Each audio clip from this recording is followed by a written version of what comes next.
Hi there, I'm Spenta. I live in USDA Zone 7 and I love gardening. I have plants indoor and outdoors and I would love to share some tips with you today.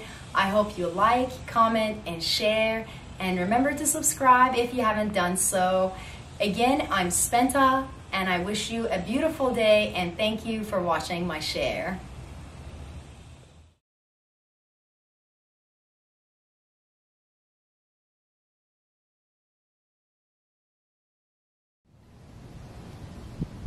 Hi, I'm Spenta and today I'm going to share some tips with you on how to make and prepare your own hanging flower baskets.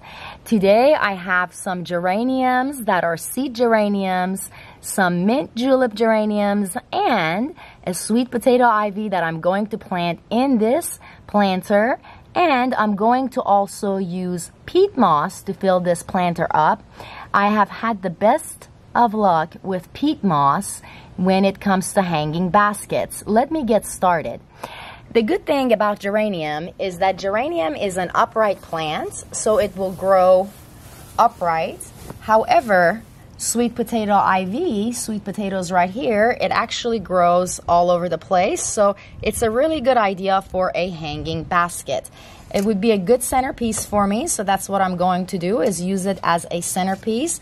And prior to that, I am going to line my hanging basket with some peat moss, in particular this one.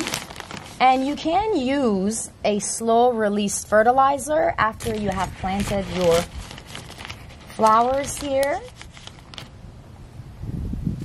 Here we go. Just going to make my lining at first. Must be very careful. Peat moss is really good because it doesn't get so heavy. And as you know, hanging baskets are going to hang and you don't want it to be super heavy. So you definitely do not want to use regular ground soil for this. You can use your own compost if it's not too rich and too heavy. Going to create my liner, and there is my liner. I'm going to place the sweet potato ivy right in the middle, in the center here. And then I'm going to add my mint julep geranium on one side.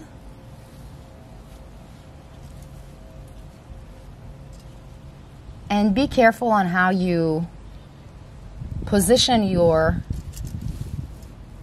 potter here. Your planter is going to grow the way, your flowers are going to grow the way that you have them set. This is just seed geranium. It's really pretty.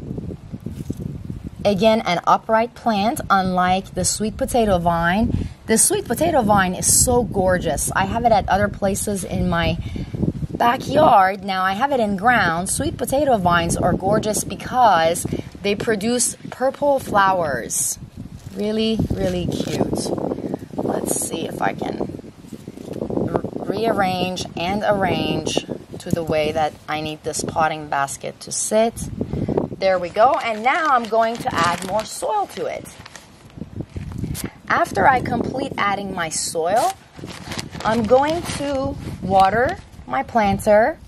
After watering, I will make sure to add a slow release fertilizer right over here.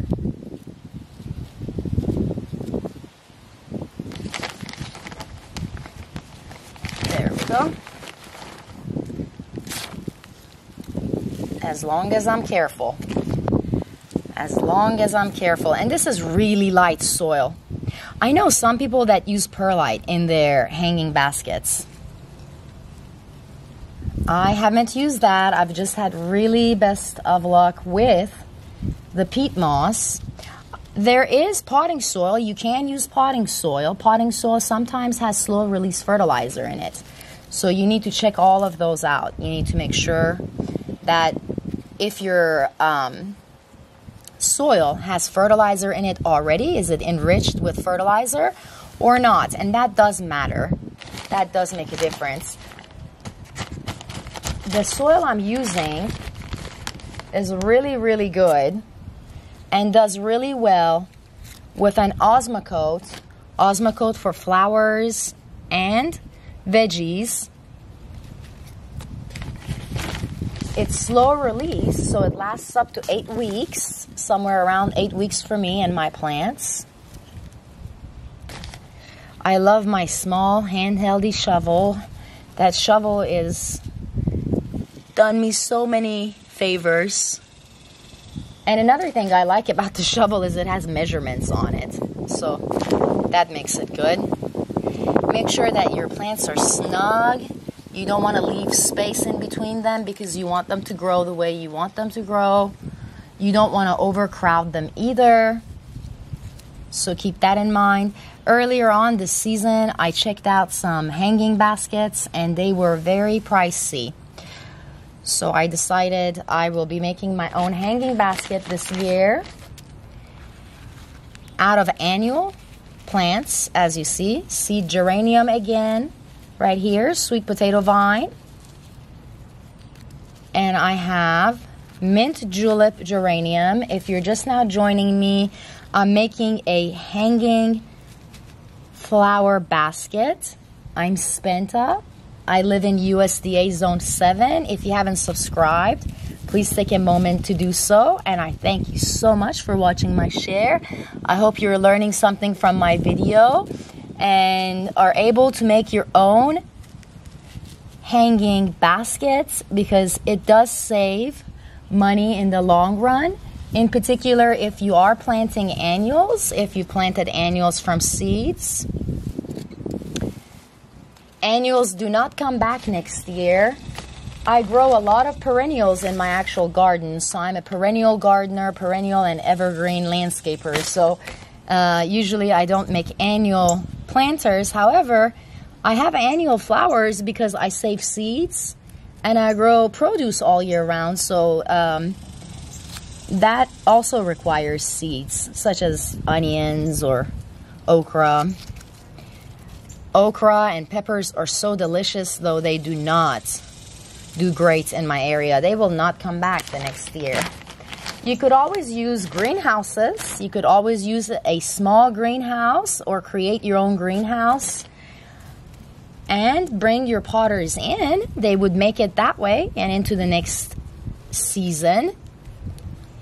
You could always try overwintering your plants. I have some shares on how to overwinter plants. I hope you take some time and check those out. Let's see. I'm going to do this just to make sure my hanging basket has adequate amount of soil in it. Just checking my hanging basket. Making sure I don't have loose plants. Looking very good. Making sure I do not get to the plant. Okay, there we go. Oh, it is just right. This is just right. This hanging basket is beautiful. I'm very happy with it. Yay! It is a beautiful hanging basket. I'm excited. I need to water it, so I'm going to release this down again. That way I could water it. And this is not a hard process, so it doesn't take a lot of time, as you can see. Just a little bit of patience and some love for gardening. I will be watering this, and I'm looking forward to sharing how it looks like later in the season. Again, I'm Spenta. I thank you so much for watching my share, and I hope you have a beautiful day and happy gardening.